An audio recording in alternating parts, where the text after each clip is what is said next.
देखिए, हिमालय जो है वो किसी और से तुलना न करने लायक पर्वतमाला है। ये दुनिया में और भी बेहतरीन मतलब अपने तरीके के पर्वत हैं, जैसे कि एंडीज़, जैसे कि रॉकीज़, जैसे कि आल्प्स, जैसे कि अफ्रीका के माउंटेन्स, जैसे खुद हमारे देश के अन्य पर्वतमालाएँ विंध्य से लेके साउथ वेस्टर्न घाट तक की। लेकिन हिमालय अपनी पूरी अपनी रचना में, अपने जन्म में जहाँ विशिष्ट है, वहीं वो फिर अपनी ग्रोथ में, अपने विकास प्रक्रिया में भी बहुत विशिष्ट है। हमारे भूगर्भविद ये अनुमान लगाते हैं कि करीबन 5 से 6 करोड़ साल पहले जो अफ्रीका की तरफ से एक पूरा का पूरा, जिसको हम गोंडवाना लैंड कहते हैं, कभी कभी उसको इंडियन मास कहा जाता है, वो लाखों वर्ष की सरकने के बाद, जिसको ड्रिफ्ट कहा जाता है जियोलॉजी की भाषा में, करते हुए वो इधर की तरफ आया। यहाँ एशिया था और बीच में एक टेथिस सी करके बड़ा समंदर था। अब ये जो लैंड मास धीरे धीरे ऊपर को आ रहा था और दुनिया शेप ले रही थी। अगर आपने कभी ड्रिफ्टिंग ऑफ कॉन्टिनेंट फिल्म देखी हो तो उसमें बड़े बखान से उसने किया है कि कैसे ये चिपके हुए थे, कैसे उससे दोनों अमेरिका उधर को गए, अफ्रीका बीच में रहा, यूरोप उससे चिपका रहा, एशिया उससे जुटा रहा, लेकिन वहाँ से एक बड़ा मास जो है इधर आया। भारत जो है वो एक तरीके से एक पुछल्ले की तरह वो एशिया के साथ चिपकना शुरू हुआ उसका। ये लगभग 5 से 6 करोड़ साल अनुमान लगाते हैं जियोलॉजिस्ट उसके। और हुआ इस बीच क्या कि धीरे धीरे जब ये सरकने लगा तो ऐसा लगता था कि ये एशियन प्लेट को हिट करेगा, लेकिन एशियन प्लेट बहुत बड़ी थी, बहुत बड़ा टेरिटरी, बहुत बड़ा इलाका उसमें था। उसके मुकाबले यूरोप छोटा था। तो अफ्रीका ने जब हिट किया यूरोप को तो वो बहुत ज़्यादा आल्प्स ऊपर को नहीं जा पाए, आल्प्स जो है 16,000 पर रुक गए। लेकिन जब ये इंडियन मास आया और इसने एशियन प्लेट को हिट किया तो वो उस पर तो बड़ा असर नहीं होता था, तो उसने धीरे धीरे टेथिस सी के नीचे से उसने एशियन मास को जो है, एशियन प्लेट को जो है हिट करना शुरू किया और इस तरीके से जो बीच का मास था वो भरना शुरू किया। इस तरीके से हिमालय का जन्म था और धीरे धीरे वो लाखों साल में, बल्कि करोड़ों साल में ऊपर उठता चला गया और इन ऊंचाइयों तक पहुंचा कि वो दुनिया के सर्वोच्च शिखर जो हैं वो सब के सब जो हैं हिमालय में पाए गए। तो इस बनने की प्रक्रिया में दो तरीके की प्रक्रियाएं हुई। एक तो ये हुई कि वो खुद ही एक तरीके की, वो उसको आपदा न भी कहो, एक बहुत बड़ी भूभौमिक हलचल थी जिसके कारण वो प्लेट सरकते हुए यहाँ आई, इंडियन मास सरकते हुए यहाँ आया और हिमालय की रचना हुई। लेकिन हिमालय को अगर अक्षांश देशांतरों में देखें और दोनों हिसाब से देखें, जो वर्टिकलिटी है और जो हॉरिजॉन्टलिटी है, उसके लिहाज से देखें तो वो अलग अलग इको रीजन्स में वो एक तरीके से पड़ता है। अगर अब हिमालय का वर्तमान मिजाज देखें आप नक्शे को दिखाते हुए, तो हम देखेंगे कि साउथ एशिया से वो आता है, जहाँ की सदाबहार जंगल है, वहाँ से धीरे धीरे वो नॉर्थ वेस्ट को मुड़ता है। तो आप देखते हैं कि हमारा म्यांमार के बाद हमारा अरुणाचल प्रदेश आता है, फिर उसके बाद भूटान आ जाता है, फिर सिक्किम आता है, फिर पूरा नेपाल आता है, फिर हमारा उत्तराखंड आता है, फिर हिमाचल आता है, फिर कश्मीर और लद्दाख आते हैं, फिर नॉर्दर्न एरियाज आते हैं पाकिस्तान के, अफ़गानिस्तान आता है। ये इस तरीके से हम देखते हैं कि साउथ ईस्ट एशिया से वो यूं करके नॉर्थ वेस्ट मुड़ते हुए वो सेंट्रल एशिया में, वो काराकोरम में और थ्यानसान वगैरह वगैरह में, उसमें वो एक तरीके से विलीन हो जाता है। जो एक नोट है वहाँ पर, एक गांठ जैसी जो है, पामीर की गांठ जिसको कहा जाता है, वहाँ पर वो फिर अलग अलग दिशाओं में पहाड़ बिखर जाते हैं और हिमालय एक तरीके से, वहाँ पर हिमालय का एक तरीके से नॉर्थ वेस्टर्न कॉर्नर मान लिया जाता है। इस आर्क को भी अगर आप देखोगे तो एक तरफ सदाबहार जंगल हैं और उनसे जो पानी को कंट्रीब्यूशन होता है उन नदियों को जो भारत में आती हैं या म्यांमार में जाती हैं, चाइना में जाती हैं, वो हैं। बीच के इलाके में देखते हैं कि बायोडाइवर्सिटी वाला इलाका आपका अरुणाचल तक रहता है, भूटान तक रहता है, सिक्किम तक रहता है, इवन ईस्टर्न नेपाल तक वो बहुत ज़्यादा रहता है। फिर धीरे धीरे वो कम होता है जैसे जैसे हम सेंट्रल हिमालय में आते हैं, फिर उत्तराखंड में घटने लगता है, हिमाचल में और कम हो जाता है, कश्मीर में और कम हो जाता है और लद्दाख में हम देखते हैं कि बहुत बड़ा इलाका जो है वो एक तरीके से without habitation, without human habitation है और लाइफ जो है 5-7% भूगोल में सिमटी हुई है, हरियाली बहुत कम है। और उसके बाद तो फिर और उधर का डिजर्ट लैंड, गोबी का मरुस्थल और एक अलग तरीके की ज्योग्राफी वहाँ पर आ जाती है। तो इस भिन्नता के कारण भी हिमालय बहुत विशिष्ट है। जो तीसरी बात हिमालय के साथ जुड़ी हुई है कि हिमालय की जियोलॉजी तय करती है कि हिमालय की ज्योग्राफी कैसी हो। तो जहाँ-जहाँ टेक्टोनिक हलचल बहुत ज़्यादा रही और माउंटेन से एकदम से ऊपर को जाने लगे, वहाँ-वहाँ हम देखते हैं कि उतनी ही डीप वैलीज़ जो हैं आपको दिखाई देती हैं। चाहे केटू के अगल-बगल आप इंडस में देखोगे, और चाहे यहाँ आप जो अन्नपूर्णा है उस इलाके में, जहाँ से भुटकोशी, जहाँ से ख़ास तरीके से काली गंडकी आती है, बहुत बड़ी काली सिल्ट लेके, तो उनमें भी बहुत बड़े गॉर्ज हैं। एकदम हाई माउंटेन है और फिर गॉर्ज हैं। और जहाँ-जहाँ जितने हाई माउंटेन हैं, वहाँ-वहाँ जो नदियाँ हैं वो गॉर्ज वाली मिलती हैं। और एक यूनिक फीचर जो है हमारे में, जैसे आप ऋषिगंगा का उदाहरण हमारे यहाँ लें, कि ऋषिगंगा जब नंदा देवी सेंचुरी से आती है तो वो ऐसे गॉर्ज से आती है कि उसमें पानी तो नीचे आ जाता है, लेकिन उससे कोई जानवर, कोई मनुष्य जो है उसके भीतर नहीं जा सकता है, इसलिए उसके लिए रिज से पास से होकर वहाँ जाना पड़ता है।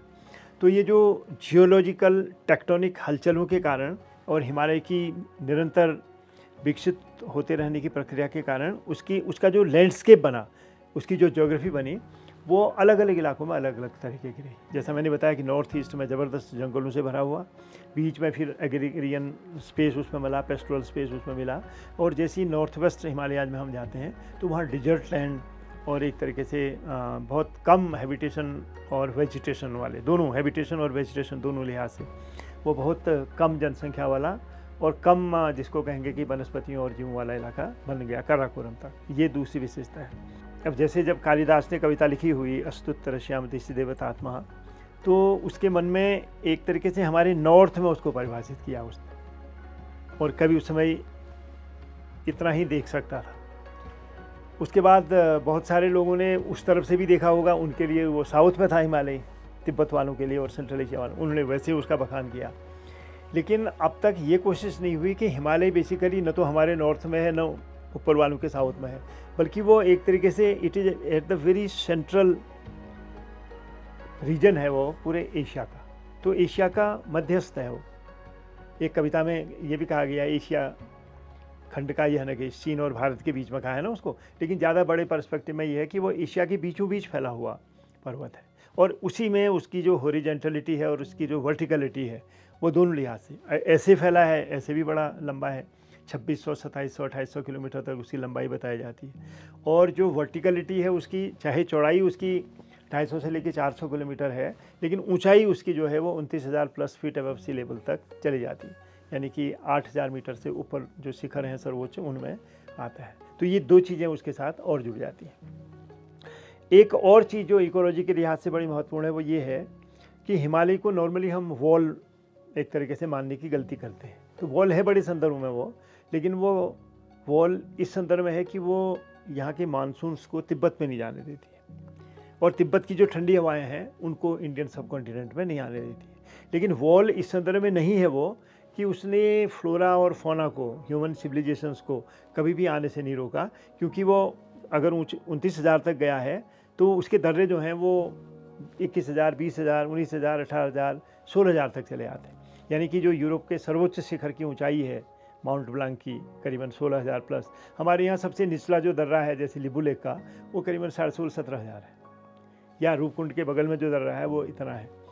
तो इसके दर्रे जो हैं वो मनुष्यों को अलाउ करते रहे। इसलिए बाद के जब से ह्यूमन सिविलाइजेशन यहाँ आनी शुरू हुई, एथनिक ग्रुप से यहाँ आने शुरू हुए, तो इसके दर्रों ने एक तरीके से विभिन्न प्रवेश द्वारों का काम किया, जहाँ से ये डिफरेंट एथनिक ग्रुप हिमालय में आए और उन्होंने हमारे इनिशियल कम्युनिटीज़ को यहाँ बसाने का काम किया। तो ये उसकी ज्योग्राफी से जुड़ा हुआ है। एक जो और पक्ष है, ऊंचाई बढ़ने से और एक तरीके से नॉर्थ में होने के कारण इसके लिए, हिमालय के लिए, बर्फ़ के लिए इसमें बहुत स्पेस बचा।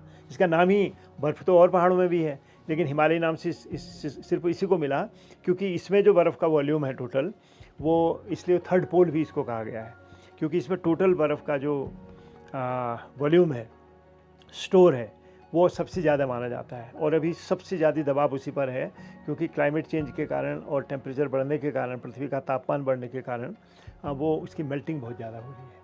और हायर हिमालय में जो है, जो ग्लेशियर लेक पॉन्ड्स हैं वो इमर्ज हो रहे हैं। जैसे आपने पिछले साल सुना कि सिक्किम में जो ग्लेशियर लेक बर्स्ट हुई, वो एक बहुत बड़ी चुनौती है। और हमारे उत्तराखंड में भी और हिमालय के अन्य हिस्सों में भी बहुत सारे ग्लेशियर लेक्स बन रही हैं।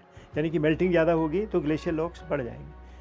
अगर स्नोफॉल ज़्यादा होगा, टेम्परेचर कम होगा, तो बर्फ़ स्टोर रहेगा। यहीं पर ये फ़र्क समझने की ज़रूरत है कि बर्फ़ और पानी में क्या फ़र्क होता है।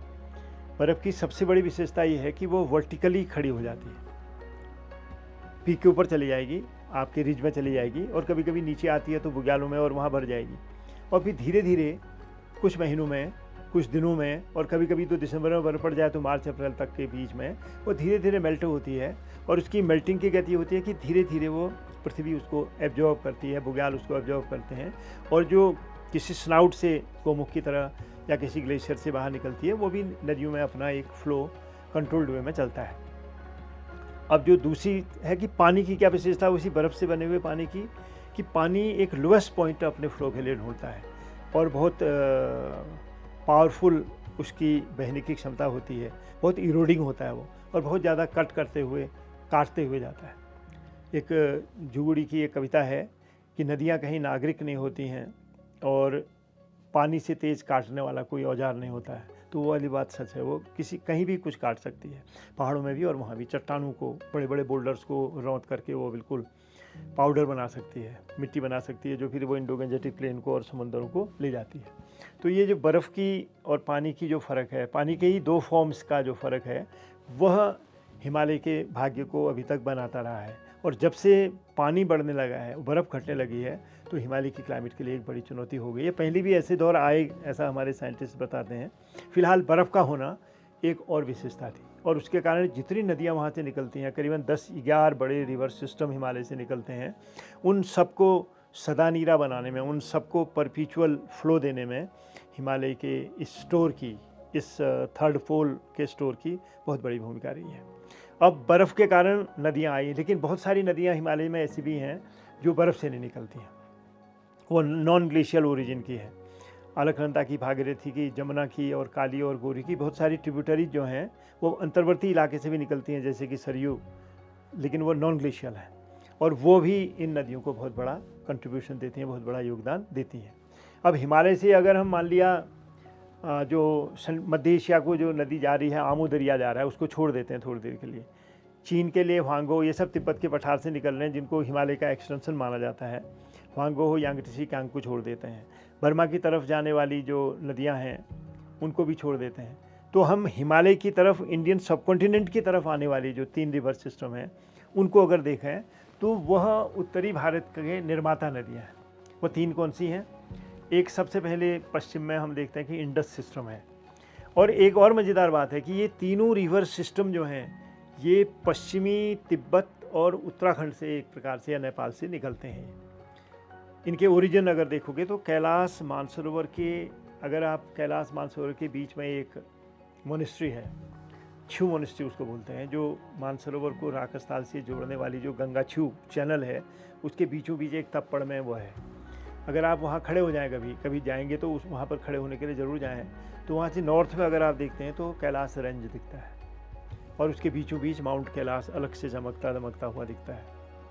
अगर अबाउट टर्न हो जाएं और वहाँ से साउथ को देखेंगे तो गुल्ला मांधाता रेंज दिखेगा, उसके बीच में आपको गुल्ला मांधाता पीक दिखेगी, जो करीबन नंदा देवी के बराबर 25,000 प्लस फीट एबव सी लेवल है।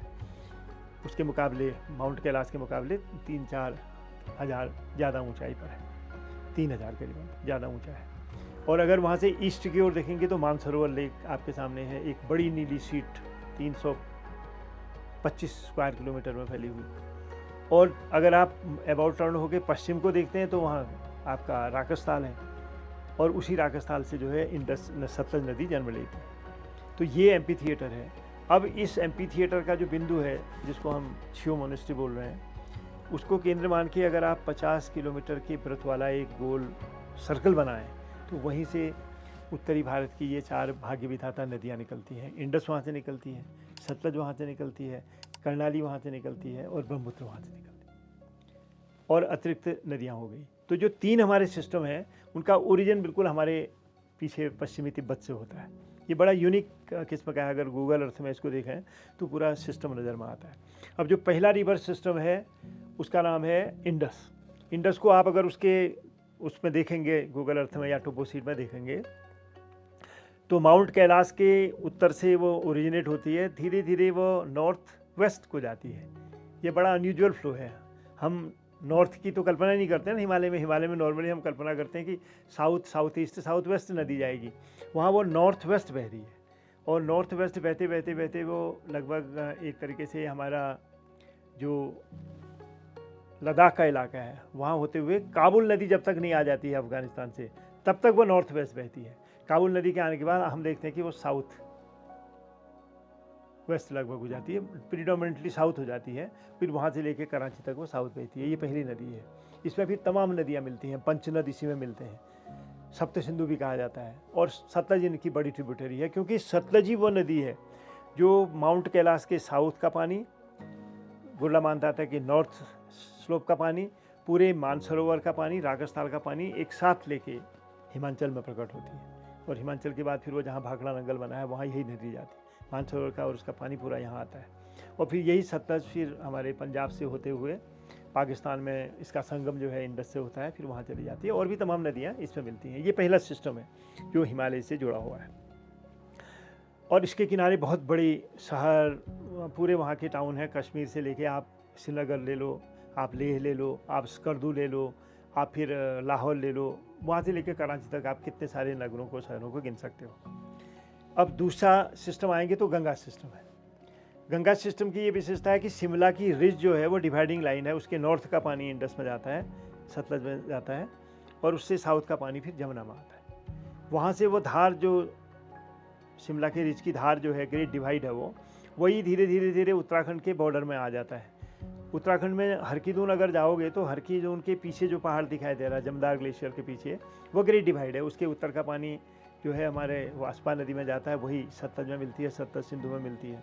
वही धार फिर हमारा इंटरनेशनल बॉर्डर तिब्बत के साथ बनाती है। हमारी नॉर्थ का पानी पूरा सतलज में जाता है, लेकिन लिपुलेख के वहाँ पर हमारा पानी, तिब्बत का पानी कहाँ चला जाता है, करनाली में, और हमारा पूरा का पूरा पानी उत्तराखंड के भीतर रहता है, जिस पर मैं अभी और विस्तार से बताऊँगा। पूरे हिमालय के 3 सिस्टम के बाद में उत्तराखंड के 3 सिस्टम आ जाऊँगा। तो ये जो हिमालय का दूसरा सिस्टम है वो यहाँ पर होता है। फिर पूरे नेपाल का जो बॉर्डर तिब्बत के साथ है वो ग्रेट डिवाइड है। उसके नॉर्थ में जो है ब्रह्मपुत्र का कैचमेंट है, उसके साउथ में नेपाल की तमाम नदियों का है, और नेपाल की बहुत सारी नदियाँ तिब्बत में ओरिजिनेट होती हैं। और पूरे हिमालय में सिर्फ उत्तराखंड ऐसा इलाका है जहाँ कोई भी नदी तिब्बत में ओरिजिनेट हो गए यहाँ नहीं आती। तो हम स्पष्ट रूप से डिवाइड करके, नॉर्थ में हमारे सतलज है, नीचे हम गंगा सिस्टम में है। और सिर्फ यह है कि हमारे नॉर्थ ईस्ट में एक छोटा सा कैचमेंट ऐसा है जो करनाली में जाता है, जहाँ हम व्यापार करने के लिए जब जाते थे लिपुलेख से, तो लिपुलेख से हम करनाली के कैचमेंट में जाते हैं, जबकि और जितने दर्रे हमारे उससे हम सतलज के कैचमेंट में जाते हैं। तो एक ही दर्रा ऐसा है हमारा लिपुलेख और टिंकर, बल्कि टिंकर अब नेपाल में चला गया, जहाँ से हम करनाली के कैचमेंट में स्थित ताकलाकोट जो बड़ी मंडी थी उसमें जाते हैं। तो इस तरीके से जो गंगा का सिस्टम है वो उत्तराखंड उसमें 100% कंट्रीब्यूट करता है, और नेपाल उसमें 100% कंट्रीब्यूट करता है। ये पूरे के पूरे जल जो है ये गंगा की जो लेफ्ट हैंड से आने वाली नदियाँ हैं उनको बनाती। गंगा की जो राइट हैंड से आने वाली नदियाँ हैं, ये नदी बह रही है ना, तो इधर को हमारा राइट हैंड है, तो आप देखोगे कि वो जमुना मेजर उसमें कंट्रीब्यूट रही है। और जमुना की जितनी ट्रिब्यूटरीज हैं वो नॉन ग्लेशियल है। आप वहाँ से शुरू करो, गिर नदी नॉन ग्लेशियल है जो हिमाचल की तरफ से आ रही है, फिर आप बनास देख लोगे, चंबल देख लोगे, बैतवा देख लोगे, केन देख लोगे, और तमाम नदियाँ हैं नक्शे में, कभी आप नक्शा दिखाना इसके साथ आप। तो इलाहाबाद में जाके जमुना का यश खत्म होता है, जब जमुना का मर्जर उसमें हो जाता है। उससे पहले जमुना सिर्फ अपनी माइथोलॉजिकल चरित्र के कारण उसका नाम बना रहता है, वरना हनुमान गंगा जहाँ पर आती है मिलने के लिए जमुनोत्री के नीचे, वहीं पर आप देखते हो कि जमुना बहुत ही छोटी नदी है, हनुमान बहुत ही बड़ी नदी है, लेकिन नाम जमुना का रहता है। फिर डाक पत्थर में जमुना से 3 गुना बड़ी जो नदी है टॉन्स, उसमें जमुना विलय होती है, लेकिन नाम जमुना का चलता है। इलाहाबाद में फिर गंगा के मिथक के सामने जमुना का मिथक छोटा पड़ जाता है, वहाँ से गंगा नाम आगे गंगा सागर तक चलता है। तो ये दूसरा सिस्टम हमारा हो गया। अब जो तीसरा सिस्टम है हमारा वो है ब्रह्मपुत्र सिस्टम। हालांकि मज़ेदार बात है कि ब्रह्मपुत्र ठीक उत्तराखंड के पीछे पश्चिमी तिब्बत से ओरिजिनेट हो रही है। माउंट मानसरोवर के ईस्ट में एक मरियमला है, उसके वहाँ से उसके ग्लेशियर्स वहाँ से आते हैं, मल्टीपल ग्लेशियर से निकल के वो नदी जन्म लेती है, और करीबन 14-15 हज़ार 16 हज़ार से निकलते हुए फिर धीरे धीरे वो तिब्बत में वो 1700 किलोमीटर बहती है। यानी कि हिमालय कभी भी उसको मौका ही नहीं देता कि वो हिमालय को लांघ करके इंडो गंजेटिक प्लेन में यानी कि उत्तरी भारत में आ सके। 1700 किलोमीटर बहने के बाद समझिए कि वो बिल्कुल म्यांमार के बॉर्डर में आ गई है। और वहाँ से वो और नदियों की तरह, जैसे वहाँ से बहुत सारी इरावती नदी वहाँ से गई, कुछ और नदियाँ वहाँ जाती हैं, लेकिन वहाँ पर सडनली हम देखते हैं कि नामची बारवा और वहाँ पर जो है सडन हिमालय नीचे झुकता है, और ब्रह्मपुत्र जो 1700 किलोमीटर तक ईस्ट ईस्ट ईस्ट बह रही होती है, वो सडनली साउथ वेस्ट टर्न होती है और वो अरुणाचल प्रदेश में आ जाती है। फिर उसके बाद वो गुवाहाटी में आती है, फिर उसके बाद और नीचे आते हुए वो आपके बांग्लादेश में चली जाती है, फिर वो पद्मा गंगा दोनों मिलती हैं, वो लंबी कहानी। तो अब हम ये देखते हैं कि सिक्किम में जो तीस्ता है, वहाँ से हमारा ये तीसरा सिस्टम आता है। इधर से तीस्ता आ रही है, महानंदा आ रही है, ये सब मिलती हैं, और उधर से ब्रह्मपुत्र आ रही है, पराग आ रही है, उधर की जितनी नदियाँ नॉर्थ ईस्ट की, वो सब मिल करके तीसरा सिस्टम बनाती है। तो इंडियन सब कॉन्टिनेंट को, या वर्ल्ड जिसको कहेंगे कि ज्योग्राफी को, एशिया के संदर्भ में हिमालय की इन 3 नदियों का बहुत ही बड़ा कंट्रीब्यूशन है। एक इंडस सिस्टम, दूसरा गंगा सिस्टम, तीसरा ब्रह्मपुत्र सिस्टम, इसमें तीनों आते हैं। अब यहीं पर एक और बात आती है, वो बात ये आती है कि अभी तक जो हमारे जोग्राफर्स हैं, इवन हमारे हिस्टोरियंस हैं, उन्होंने हिमालय को ठीक से समझा नहीं है। अभी भी ये कन्फ्यूजन बना है, जैसे हम उत्तराखंड को कभी वेस्टर्न हिमालय कहते थे, कभी सेंट्रल हिमालय कह देते हैं। नेपाल को तो सेंट्रल हिमालय कहती हैं, चलो उधर वेस्टर्न हिमालय कहते हैं हम। हिमाचल को कभी कभी उत्तराखंड, हिमाचल और कश्मीर को हम वेस्टर्न हिमालय कह देते हैं। कभी कभी उत्तराखंड को हम सेंट्रल हिमालय कहते हैं, और फिर हिमाचल और लद्दाख वगैरह को हम वेस्टर्न हिमालय कहते हैं। फिर अगर देश से बाहर निकल जाएं तो नॉर्दर्न एरियाज भी वेस्टर्न हिमालय का ही सिलसिला आता है। ईस्टर्न हिमालय में हम कहते हैं कि तीस्ता से उधर को, मैं इसमें और क्लियर एक लाइन लेता हूँ, जिसमें मैं जोग्राफर्स को बहुत समय से चुनौती दे रहा हूँ कि वो इसमें आगे आएँ और इसको और स्पष्ट करें। वो ये है कि ये जो 3 बड़े जलागम हैं, इंडस सिस्टम, गंगा सिस्टम और ब्रह्मपुत्र या सांगपो सिस्टम, ये तीनों का जो जलागम है वो दरअसल हिमालय के 3 हिस्से हैं। इंडस पूरी की पूरी जो है वो वेस्टर्न हिमालय है, और गंगा का सिस्टम जो नेपाल और उत्तराखंड में फैला है वो एक्सक्लूसिवली गंगा का जलागम है, उसको हम सेंट्रल हिमालय कहेंगे, उसमें उत्तराखंड और नेपाल है। और उसके बाद जो सिक्किम से लेके आपके म्यांमार तक का इलाका है, उसको हम ईस्टर्न हिमालय कहते हैं। उसमें भूटान भी है, उसमें सिक्किम भी है, उसमें अरुणाचल है, नॉर्थ ईस्ट के इलाके हैं, और म्यांमार का जो नॉर्थ वेस्टर्न किनारा है वो उसके साथ है। ये सब मिल करके फिर 3 हमारे हिमालय के सिस्टम होते हैं। लेकिन जोग्राफर्स ने अभी तक इसमें रिस्पॉन्स नहीं दिया है, और पूरे हिमालय को इतनी व्यापकता से देखने की कोशिश होनी चाहिए, ताकि हम इस तरीके से डिमार्केट करें कि सेंट्रल हिमालय माने नेपाल और उत्तराखंड, वेस्टर्न हिमालय माने आज का हिमाचल, आज का लद्दाख और कश्मीर, और आज का नॉर्दर्न एरिया जो पाकिस्तान और उससे भी वेस्ट का इलाका, और ईस्टर्न में तो क्लियर है तीस्ता से उधर का, तीस्ता से लेके आपके वास्पा तक, यानी कि हमारे हरखिदोन तक का जो रिज है, ये गंगा का सिस्टम है। वहाँ से लेके कर्राकोरम तक जो है ये वेस्टर्न हिमालय, ये बीच का सेंट्रल हिमालय, और तीस्ता से लेके आपके बर्मा तक का जो है ये आपका ईस्टर्न हिमालय। ऐसे 3 परिभाषित करें तो एक तरीके से और क्लियरिटी हो जाए। अब इस टोपोग्राफी और इस लैंडस्केप में कैसे एल्टीट्यूड्स ने और अक्षांश देशांतरों ने इसके वेजिटेशन को तय किया है, और वेजिटेशन ने इसकी वाइल्ड लाइफ को तय किया है, इसकी बर्ड लाइफ को तय किया है, इसकी फिश लाइफ को तय किया है। तो नॉर्थ ईस्ट में इतने घने जंगल हैं, तो उस लिहाज से वहाँ बिल्कुल अलग किस्म की वाइल्ड लाइफ और वो मिलती है आपको, फ्लोरा फोना। फिर इधर को आते हैं तो दूसरी तरीके की मिलती है। फिर हम उत्तराखंड और हिमाचल में आते हैं, फिर हमारा डिजर्ट लैंड और ये वाला आता है, तो फिर और किस्म का आ जाता है, और फिर हम लद्दाख के इलाके में बिल्कुल कोल्ड डिजर्ट इलाके में पहुँच जाते हैं। तो कैसे लैंडस्केप ने, ज्योग्राफी ने और अक्षांश देशांतरों ने और एल्टीट्यूड ने अलग अलग इको रीजन्स यहाँ डेवलप किए, और उसी के भीतर फिर कैसे एग्रो इको रीजन्स से डेवलप हुए, और बाद के वर्षों में कैसे फिर जिसको कहेंगे कि जो फ्लोरा और फोना के विभिन्न प्रकार हैं वो उसमें विकसित हुए, ये हम देखते हैं। एक और बात इसके फाइनल में आती है कि जब से क्लाइमेट चेंज का बहुत हो हल्ला हुआ है, और IPCC की रिपोर्ट्स बार बार चुनौतियाँ दे रही हैं कि हिमालय में बहुत अलार्मिंग मेल्टिंग है, और हिमालय के ग्लेशियरों का बहुत विधिवत अध्ययन नहीं हुआ है।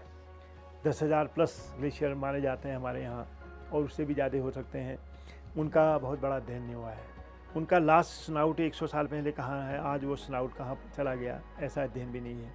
पूरे बर्फ़ का एक्यूमुलेशन कितना है, इस तरीके का भी अभी पड़ताल नहीं है, लेकिन अभी बहुत सारी एजेंसीज इस पर काम कर रही हैं, शायद ये आगे आएगा। लेकिन क्लाइमेट चेंज ने एक चीज़ ये की है कि जो स्नो स्टडी का जो पक्ष है वो इस बीच बहुत तेज़ी से विकसित हो रहा है और पूरे इंटरनेशनल इंस्टीट्यूशंस और नेशनल इंस्टीट्यूशंस हर जगह हाई एल्टीट्यूड पर बहुत नज़र रखे हुए हैं, क्योंकि पानी का पेरिनियल सोर्स है नंबर एक। नंबर दो, इंटरनेशनल बॉर्डर वहाँ पर हैं, इसलिए कॉन्फ्लिक्ट बहुत हैं, जैसे हमारी चीन के साथ, नेपाल की, भूटान की चीन के साथ, पाकिस्तान की चीन के साथ, हमारी ही ज़मीन उनने चाइना को वो कर दी, लद्दाख वगैरह की।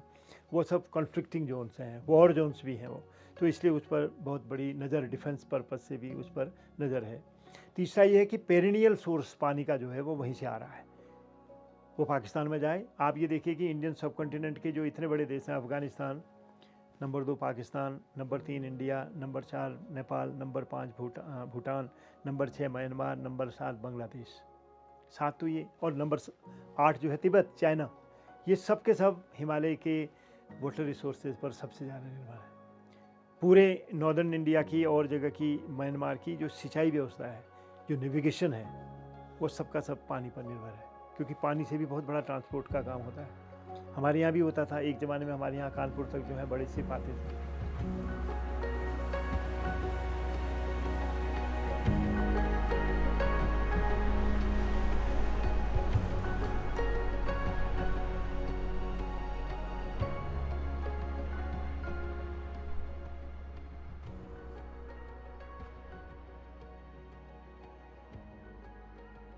अभी हम बता रहे थे कि जो करीबन 5 से 6 करोड़ साल की अवधि में जो हिमालय इस वर्तमान रूप में पहुँचे, या ये समझो कि कुछ हज़ार साल पहले के दौर में पहुँचे, जब से फ्लोरा फौना तो यहाँ पहले विकसित हो गए, लेकिन ह्यूमन हैबिटेशन यहाँ आनी शुरू हुई, तो उसमें हमें बहुत पीछे जाने की नौबत नहीं आती है।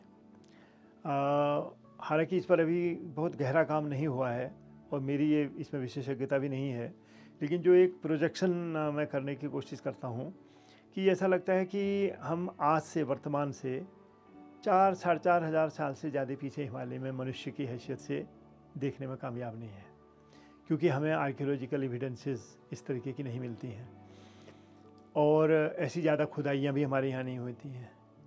जो आर्किटेक्चरल एविडेंसेस हैं वो भी इतने पुराने में नहीं जाती हैं। जो ह्यूमन टूल्स होते हैं उनसे भी इतना बड़ा विवरण नहीं मिलता है।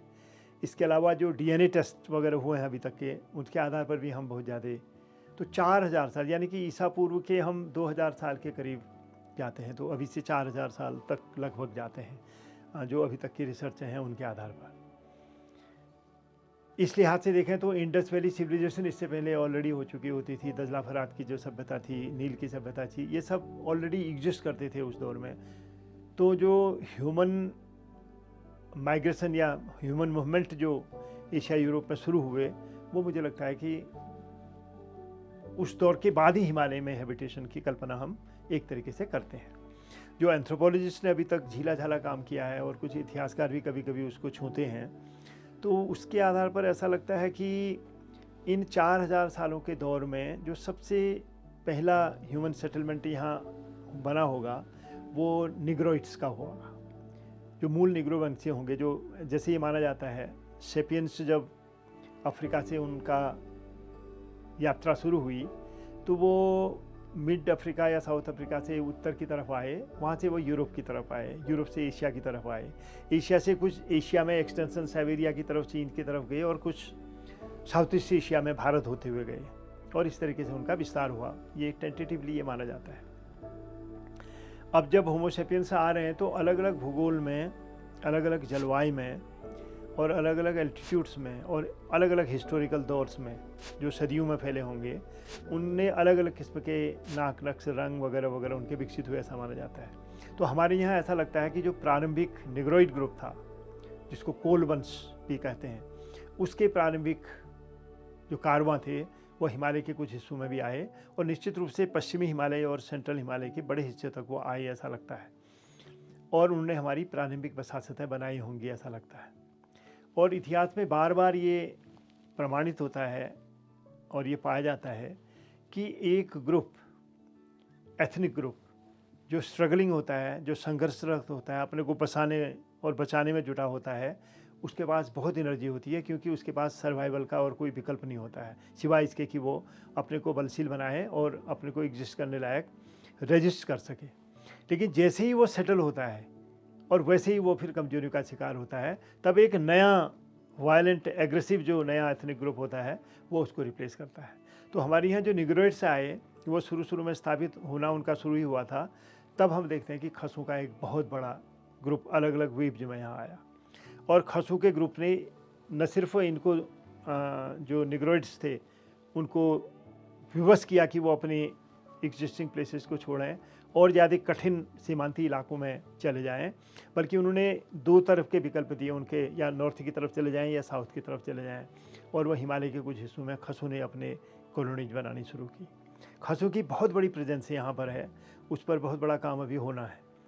और क्योंकि बहुत सारी चीज़ें अब आप हिस्ट्री में रिट्रेस करने के लिए बहुत कोशिश आपको करनी पड़ेगी, और डीएनए टेस्ट भी हम करेंगे तो वो उसी दौर के मिलेंगे जिस दौर में कॉमनैलिटी यहाँ स्थापित हो चुकी है। और उनका जो कॉकेशियन ट्रेस या यूरोपियन या क्या कहेंगे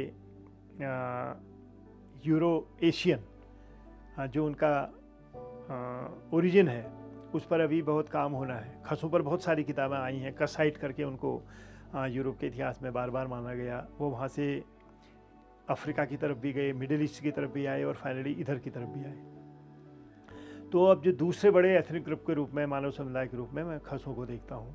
उनके लिए बहुत सारे शब्द हैं, कसाइट तो है ही उनके लिए, नॉर्डिक्स भी उनके लिए है, कॉकेशियन भी है। वो अलग अलग वेव्स में आए। मुझे लगता है कि उनका अन्य वेव्स जो एग्जिस्टिंग ह्यूमन सेटलमेंट थे यहाँ, उनके साथ उनका इंटरेक्शन हुआ। विक्टर की तरह हुआ हो ये भी संभव है, कहीं कहीं उनको रेजिस्टेंस भी झेलना पड़ा रहा होगा, ऐसी कल्पना हम करते हैं हिस्टोरियन के रूप में। और फिर वो हिमालय में कहाँ तक गए ये कहना बड़ा मुश्किल है। एकदम से कुछ लोग कहते थे कि खासी भी जो है खस से निकला है, वो बड़ा मानना मुश्किल है। लेकिन ऐसा लगता है कि कहीं नेपाल के मध्य तक जो है खसों की ये वेव्स प्रारंभिक दौर में गई होंगी। हो सकता है कि उसके बाद फर्दर वेव्स भी आगे तक गई होंगी, लेकिन आगे कहाँ तक गई इसको अभी बताना बड़ा मुश्किल है। और अब मेरे ख्याल में बहुत सारी गुंजाइश अब नए टूल्स के मिलने के बाद बनती है कि एथनिक हिस्ट्री को देखेंगे। जो खसों के बाद तीसरा बड़ा ग्रुप आया वो एक तरीके से मंगोलॉइड्स का था। मंगोलॉइड्स बहुत डोमिनेंट थे। वर्ल्ड हिस्ट्री में उनका बार बार जिक्र आता है कि कैसे मंगोलॉइड्स ही जो है पूरे एशिया में छाए हुए थे। नंबर एक यही मंगोलॉइड्स थे जिन्होंने यूरोप को बार बार लूटा और फिर चाइना तक अपने अधिकार कर लिए। यही मंगोलॉइड्स थे जो आपके एशिया के बिल्कुल जो ईस्टर्न कोने हैं वहाँ से अलास्का होते हुए नॉर्दर्न अमेरिका में पहुँचे। रेड इंडियंस में इन्हीं का ओरिजिन ढूंढा जाता है। फिर वो कैसे लेटिन अमेरिका में गए, और लेटिनोज के आज भी आप कोई भी फेस देखो तो आपको बार बार ये लगता है कि इनमें मंगोलॉइड जो है रिमोट कनेक्टिविटी उनके साथ है। तो इस तरीके से मंगोलॉइड्स आए। हमारे संदर्भ में, हिमालय के संदर्भ में पूरा जो नॉर्दर्न बेल्ट है वो डोमिनेटेड बाय मंगोलॉइड्स है। उनको आप किरात कह लो, उनको हमारी पुरानी क्लासिकल लैंग्वेज में बहुत सारे शब्दावलियाँ हैं, उनमें से कोई शब्द ले लो, हम देखते हैं कि लगातार वो दिखते। जैसे आप नेपाल के राजा का चेहरा देखिए, भूटान के राजा का चेहरा देखिए, सिक्किम के चोग्याल का चेहरा देखिए, माओ त्से-तुंग का चेहरा देखिए, इवन लेनिन की आंखों में देखिए, आपको डोमिनेंट मंगोलॉइड फेस दिखाई देता है। लामाओं के फ़ोटो देख लीजिए आप, हमारे इंक्लूडिंग हमारे 14th दलाई लामा, तो आपको मंगोलॉइड आई उसमें साफ साफ दिखती है। कभी कभी नोज में आपको मिलावट दिखेगी, मिक्स वो दिखेगा, एथनिसिटी दिखेगी। लेकिन ये बल्कि अगर सच कहो तो हमारे नेपाल की तरफ से, बल्कि नेपाल के बगल से ही जो एक लाइन निकलती है, ये तिरछी लाइन पूरे बॉर्डर में होते हुए उत्तराखंड के बाद आपका हिमाचल के बाद लद्दाख होते हुए पूरे एशिया के बीचों बीच से चली जाती है। उससे वेस्ट को अगर आप देखेंगे तो आपको शार्प फेसेस, खस फेसेस आपको दिखाई देते हैं, शार्प नोज वाले। और ये जो हैं वो खसों के वर्तमान रिप्रेजेंटेटिव इनको कहा जा सकता है।